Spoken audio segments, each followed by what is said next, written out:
J'avais 14 ans à l'époque, et nous venions d'emménager dans une maison que mon père avait louée pour son travail, dans laquelle nous allions passer environ 2 mois. Mes parents et moi étions ravis de voir à quel point elle était jolie, et nous avons rapidement vidé nos cartons. Nous avons passé la journée entière à nous installer et à nous habituer un peu à la maison.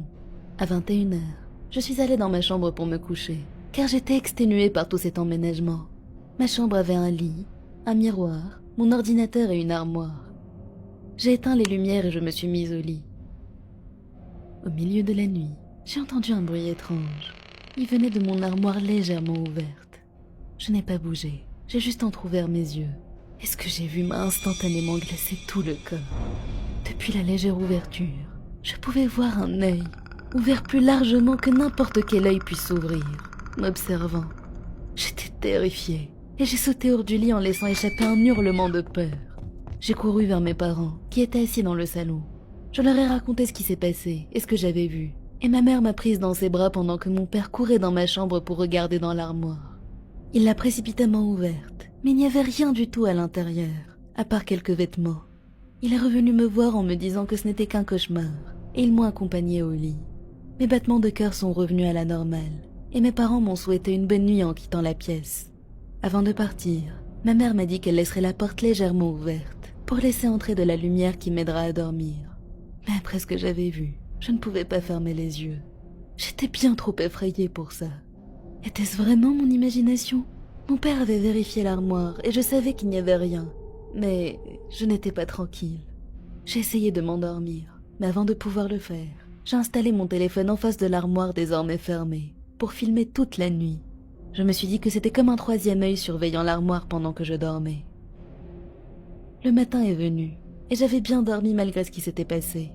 J'ai remarqué que mon téléphone était toujours en train de filmer, et j'ai arrêté l'enregistrement. Après avoir pris une douche et m'être brossé les dents, je suis allée prendre mon petit déjeuner avec mes parents. Nous sommes ensuite allés au salon, où mon père s'est mis à regarder la télé, et ma mère a pris un magazine. Je m'ennuyais, j'ai donc décidé de regarder la vidéo de la veille. Je l'ai lancée et je l'ai accélérée. J'avais mon casque sur les oreilles. Après 3 heures de silence total, il y a eu des coups. En les entendant, j'ai immédiatement ralenti la vidéo pour la remettre à la vitesse normale. Il y a eu d'autres coups, et après ça, la porte de l'armoire a commencé à s'ouvrir, lentement. J'ai senti le choc me paralyser en regardant une main se poser sur l'ouverture de la porte, pour l'ouvrir complètement. De l'armoire est sorti ce qui ressemblait à une nonne. Son visage était entièrement couvert par un voile. J'étais trempée d'une sueur glacée en la regardant approcher de mon lit. Puis elle a levé son voile, révélant un visage étonnamment beau. Elle souriait, m'observant sans bouger. Son sourire était plutôt chaleureux, et il s'était tiré jusqu'à révéler ses dents blanches parfaitement alignées. Puis, son sourire s'est élargi encore et encore et encore. Mes yeux étaient si exorbités qu'ils ont failli sortir de leur orbite, alors que je regardais son expression passer de chaleureuse à démoniaque et horrifiante.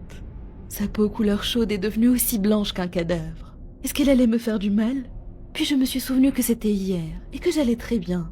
J'ai reporté mon attention sur la vidéo, et j'ai entendu les bruits de pas de quelqu'un approchant de ma chambre. La nonne a regardé vers la porte, puis est retournée dans l'armoire en la fermant derrière elle. Ce quelqu'un devait être l'un de mes parents venant voir si j'allais bien, et c'est ce qui m'a sauvée. Après avoir montré la vidéo à mes parents, ils ont été complètement horrifiés par la chose. Et le jour même, nous avons quitté cette maison et prévenu son propriétaire, qui n'y a pas cru, même après avoir vu la vidéo. Il pensait que c'était moi qui l'avais faite pour leur faire une blague. Cela fait 1 an maintenant. 1 an à faire des cauchemars chaque nuit.